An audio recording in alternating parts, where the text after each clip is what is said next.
Okay, last video with critical numbers, we're going to do one with trig, okay? So first of all, trig always has to give you a restriction because trig functions go on and on and on forever. So if they didn't, you would have to literally list every critical number and there would be infinite.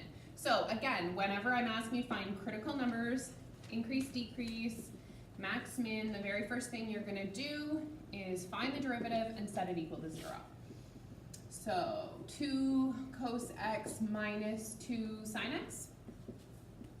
So 0 equals 2 cos x minus 2 sine x. Now at this point I'm trying to figure out what I could plug into here to make this 0. If these had trig values in common, I would maybe take out what's common, but they don't. So basically I kind of want to get all the x's on one side and all the numbers on the other side. So I'm going to just start by bringing this on this side. And then I'm going to divide both sides by cos x. So I get sine x over cos x equals, that's going to be 1, and I'm actually going to divide by 2, so it's this, okay? Sine over cos is tan. So I'm actually just looking for what angles are going to make tan 1, okay? So that gives me pi over 4 and 5 pi over 4. So those are my critical numbers. Those are two numbers that make my derivative 0, okay? And you can always check. Plug it back in. Go ahead and plug 45, or if you want you to work your calculator in radians, pi over 4, in this derivative and make sure it gives you 0. So now we want to do intervals increase or decrease, so we need to put them on a number line. Super important thing to remember when you're doing a number line for trig is you need to cap it at this. So this has to be 0, and this has to be 2 pi.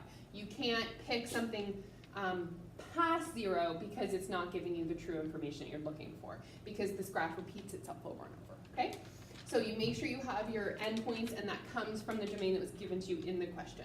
So then you go ahead, I'm going to be really honest, I usually change these into degrees when I'm doing these questions, just because it's just easier to plug degrees in my calculator. So I'm going to pick a number between 0 and 45 degrees, and I'm putting it in the derivative and seeing if it's positive or negative, okay? So I'm going to do that whole thing, and it fills in like this. So I have an interval of increase from 0 to pi over 4.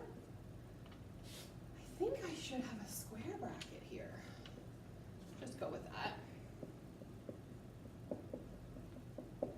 To 2 pi, okay? And then I have a decrease between pi over 4 and 5 pi over 4. Okay, so that's my interval of increase and decrease.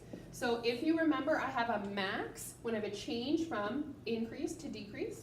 So I have a max at pi over 4. And to get the y value, I need to plug pi over 4 back into my original question, okay? So when I plug that in, I get 4 over root 2. And then I have a min here because I have a change from decrease to increase. So 5 pi over 4.